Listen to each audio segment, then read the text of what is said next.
Hello everyone, welcome to our channel.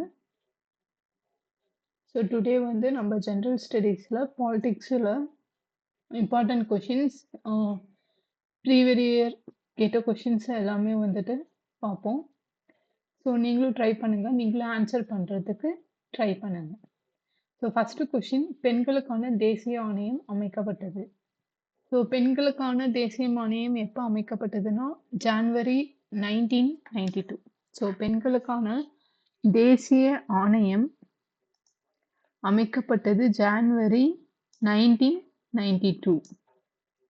Okay, January 1992. Second question, சபாநாயகர் மற்றும் துணை சபாநாயகர் ஆகியோரின் ஊதியமும் பிற பண பயன்கள் யாரால் நிர்ணயிக்கப்படுகிறது? ஸோ சபாநாயகர் மற்றும் துணை சபாநாயகருடைய ஊதியம் யாரால் நிர்ணயிக்கப்படுகிறதுனா கண்டிப்பாக அது பாராளுமன்றம் தான். பாராளுமன்றம், பார்லிமெண்ட், அவங்க தான் ஸ்பீக்கர் அண்ட் டெபுட்டி ஸ்பீக்கரோட சேலரியை நிர்ணயிக்கிறாங்க. நெக்ஸ்ட் கொஸ்டின், தேர்தல் ஆணையம் முதன்முறையாக 16வது மக்களவை தேர்தலில் செயலாக்கப்படுத்தியது எது அப்படின்னு பார்த்தோம்னா விழிப்புணர்வு பார்வையாளர். அதாவது தேர்தல் ஆணையம் முதல் முறையாக 16வது மக்களவை தேர்தலில் தேர்தல் ஆணையம் செயலாக்கப்படுத்தியது எதுன்னு பார்த்தோம்னா விழிப்புணர்வு பார்வையாளர், awareness observers. Okay, next question, இந்தியாவில் நிர்வாக தீர்ப்பாய சட்டம் பாராளுமன்றத்தால் நிறைவேற்றப்பட்ட ஆண்டு 1985. இந்தியாவில் நிர்வாக தீர்ப்பாய சட்டம் பாராளுமன்றத்தால் நிறைவேற்றப்பட்ட ஆண்டு. இந்தியாவில் நிர்வாக தீர்ப்பாய சட்டம் பாராளுமன்றத்தால் எப்ப நிறைவேற்றப்பட்டது அப்படின்னு பார்த்தோம்னா 1985. ஓகே, நெக்ஸ்ட் கொஸ்டின், கீழ்கண்ட உரிமைகளை பரிசீலனை செய்க. ஸோ கீழ்கண்டவற்றில் எது எவை சர்வதேச மனித உரிமைகள் பிரகடனத்தில் உள்ளதாகும்? ஸோ எதெல்லாம் சர்வதேச மனித உரிமைகள்ல அதன் அடிப்படையில் இருக்கிறது அப்படின்னு பார்த்தோம்னா கல்வி உரிமை கரெக்டு, பொது சேவையில் சம வாய்ப்பு உரிமை அதுவும் கரெக்டு, உணவுக்கான உரிமை. ஸோ இதெல்லாம் எது கீழே இருக்கு அப்படின்னு பார்த்தோம்னா சர்வதேச மனித உரிமைகள், அதாவது யூனிவர்சல் ஹியூமன் ரைட்ஸ் கீழே என்னென்ன இருக்குன்னு பார்த்தோம்னா கல்வி உரிமை, பொது சேவையில் சம வாய்ப்பு உரிமை, உணவுக்கான உரிமை. ஓகே, ஸோ 3மே கரெக்ட் தான். கல்வி உரிமை, ஸோ இதெல்லாம் எதில் இருக்கு? ஹியூமன் ரைட்ஸ் கீழே இருக்கு, under the human rights. So option D, கல்வி உரிமை, right of education, right to equal access to public service, right to food. Next question, இந்தியாவில்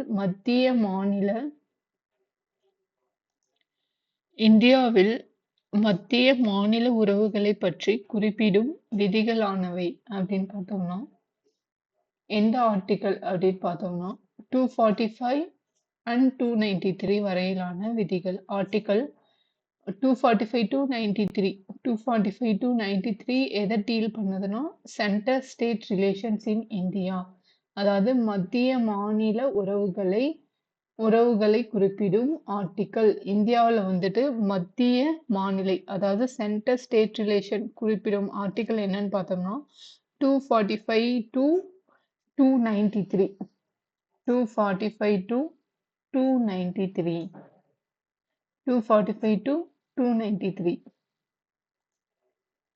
நெக்ஸ்ட் கொஸ்டின், எந்த விதியானது இந்தியாவில் அங்கீகரிக்கப்பட்ட மொழிகளை பற்றி குறிப்பிடுகிறது? எந்த article deals official languages in India?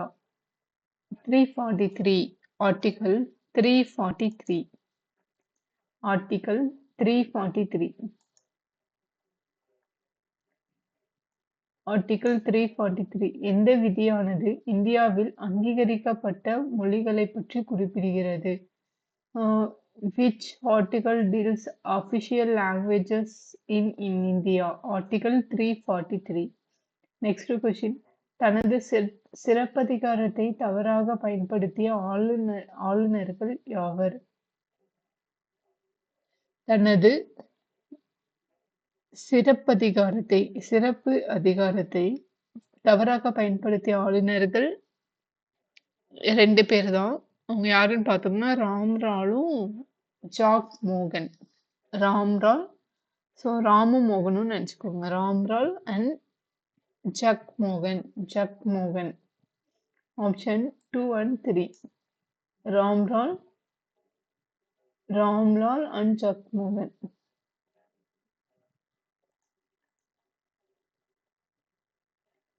Next question. யாருடைய ஆட்சி 1984 கலைக்கப்பட்டது? 1984 யாரோட ஆட்சி கலைக்கப்பட்டதுன்னு பார்த்தோம்னா என்.டி. ராமாராவும் பருக் அப்துல்லா. எம்.டி. ராமாராவ், பருக் அப்துல்லா.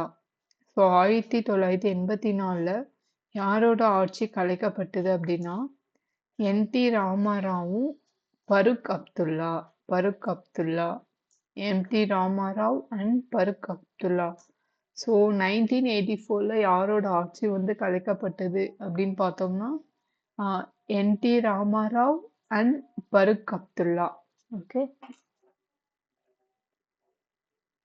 காலமுறைப்படி வரிசைப்படுத்து.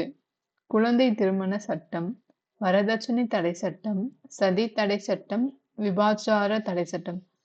ஸோ இதில் எந்த சட்டம் ஃபர்ஸ்ட் வந்தது அப்படின்னு பார்த்தோம்னா ஆப்ஷன் பி விபச்சார தடை சட்டம். நெக்ஸ்ட் வரதட்சணை தடை சட்டம். நெக்ஸ்ட் சதி தடை சட்டம், குழந்தை திருமண தடை சட்டம். ஆப்ஷன் பி விபச்சார தடை சட்டம், வரதட்சணை தடை சட்டம், சதி தடை சட்டம், குழந்தை திருமணம் தடை சட்டம்.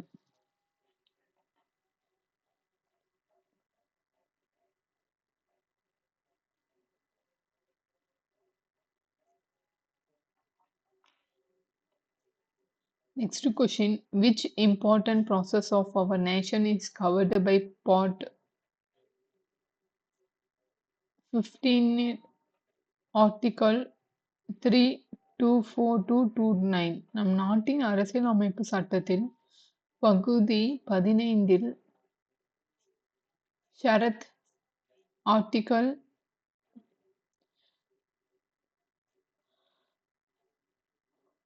324-29 விவரிக்கப்பட்டுள்ள செயல்முறை எது?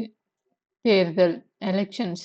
நம் நாட்டின் அரசியலமைப்பு சட்டத்தில் பகுதி 15 ஆர்டிகல் 324-29 வந்து எதை கவர் பண்ணுதுன்னு பார்த்தோம்னா எலெக்ஷன்ஸ், தேர்தல்.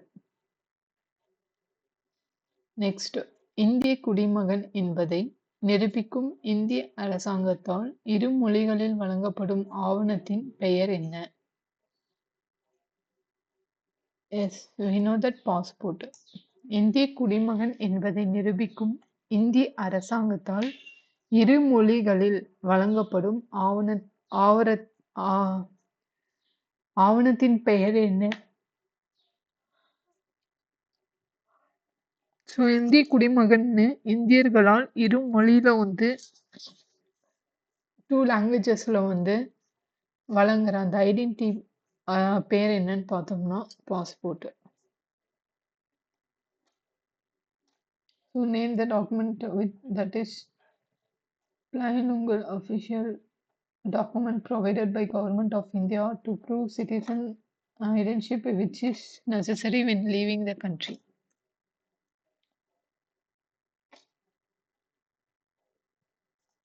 Next question.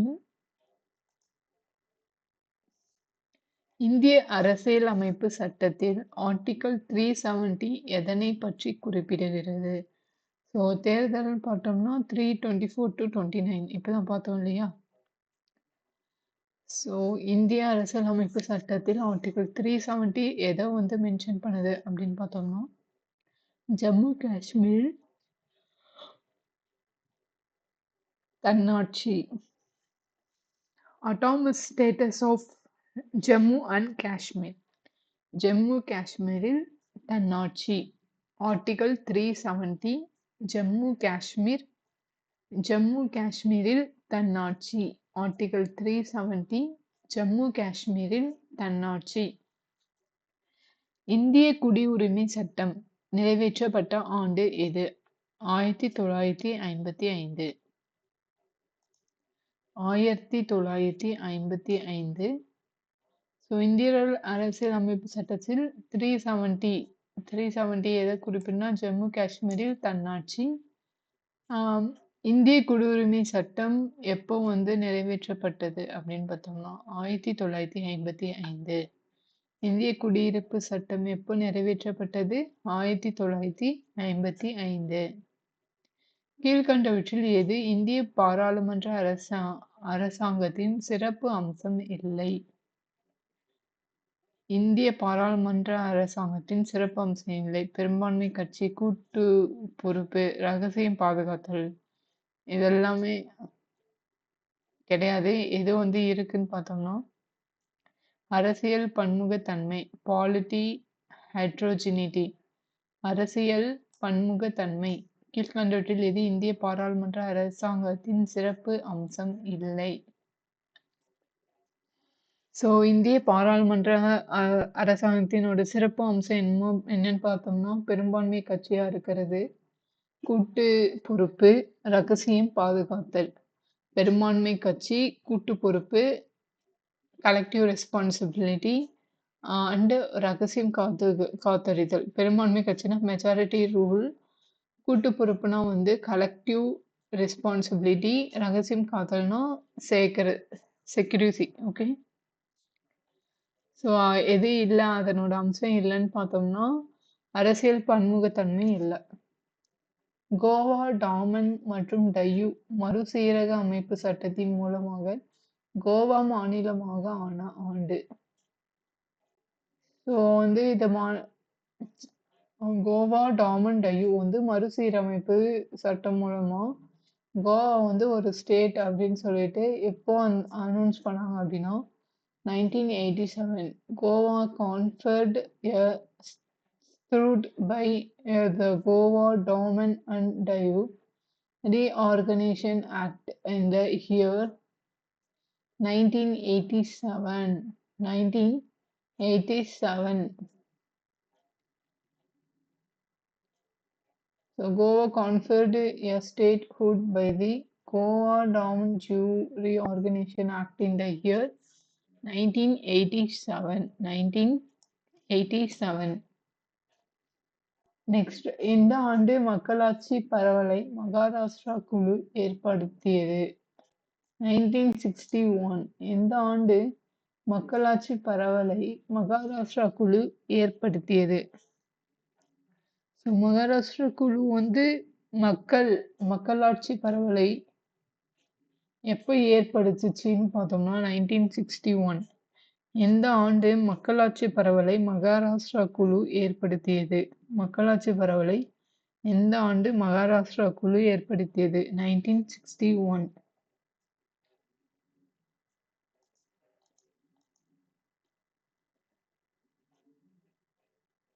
கீழே கொடுக்கப்பட்டுள்ளவைகளில் எது சரியானது இல்லை?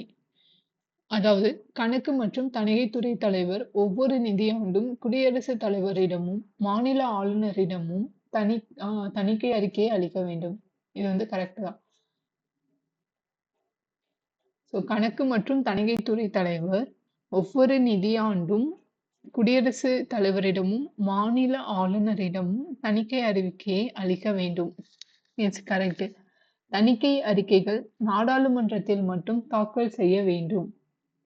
ஸோ தணிக்கை அப்படி அறிவிக்கப்பட்ட அந்த அறிக்கை வந்து நாடாளுமன்றத்தில் மட்டும் தாக்கல் செய்ய வேண்டும்.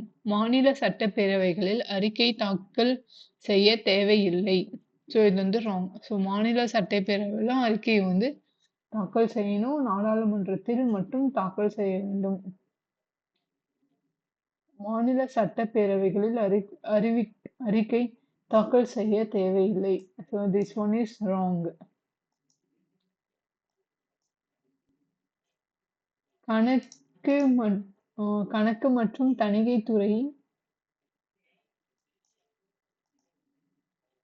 கணக்கு மற்றும் தணிக்கைத்துறை தலைவரின் சம்பளம் மற்றும் இதர படிகள் இந்திய தொகுப்பு நிதியிலிருந்து அளிக்கப்படுகிறது. இதுவும் கரெக்ட் தான். கணக்கு மற்றும் தணிக்கைத்துறை தலைவரின் சம்பளம், அதாவது comptroller and auditor general of India draws salary and other allowance are drawn from the Consolidated Fund of India. தலைவரின் சம்பளம் கணக்கு மற்றும் தணிக்கை துறை தலைவரின் சம்பளம் மற்றும் இதர படிகள் இந்திய தொகுப்பு நிதியிலிருந்து and other allowance are drawn from Consolidated Fund of India. இந்திய தொகுப்பு நிதியிலிருந்து அளிக்கப்படுகிறது.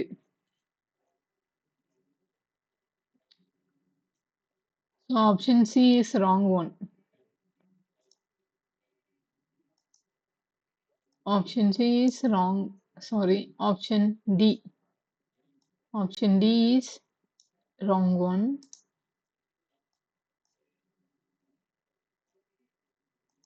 Audit reports is not placed in the மாநில சட்டப்பேரவை legislature. 1948 முதலாவது மொழிவாரி மாகாண ஆய்வு ஆணைய தலைவர் யார்?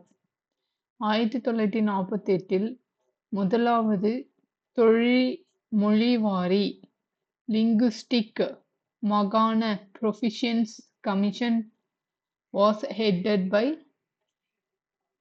மாகாண ஆணைய தலைவர் எஸ்.கே. தார். மொழிவாரினா தார் அப்படின்னு போட்டுவாங்க.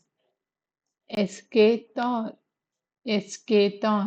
1978 முதலாவது மொழிவாரி மாகாண ஆணைய தலைவர் எஸ்.கே. தார். கீழ்கண்ட வாக்கியங்களை கவனிக்கவும். கூற்று: இந்திய அரசியலமைப்பு தொடக்கத்தில் 7 அடிப்படை உரிமைகளை கொண்டிருந்தது. தற்போது 6 அடிப்படை உரிமைகள் தான் உள்ளன. கரெக்ட். காரணம்: 1978 44வது அரசியலமைப்பு சட்ட திருத்தத்தின்படி சொத்துரிமையானது அடிப்படை உரிமையிலிருந்து நீக்கம் செய்யப்பட்டு விட்டது. இதுவும் கரெக்ட் தான். ஸோ ஆப்ஷன் ஏ, கூற்று மற்றும் காரணம் சரி. கூற்றுக்கான காரணமும் சரி. ஸோ இந்திய அரசியல் அமைப்பு தொடக்கத்தில் 7 அடிப்படை உரிமைகளை கொண்டு இருந்தது. ஆனால் இப்போ 6 அடிப்படை உரிமைகள் தான் இருக்கு. இதற்கு காரணம் 1948 44வது சட்ட திருத்தத்தின்படி 1978 44வது அரசியலமைப்பு சட்ட திருத்தத்தின்படி சொத்துரிமையானது அடிப்படை உரிமையிலிருந்து நீக்கம் செய்யப்பட்டு விட்டது. அதாவது அந்த 7 அடிப்படை உரிமையில அதில் சொத்து உரிமை அடிப்படை உரிமையிலிருந்து நீக்கம் செஞ்சுட்டாங்க. எப்பன்னா 1978 44வது அரசியலமைப்பு சட்ட திருத்தத்தின்படி. Okay, so we will continue on next video.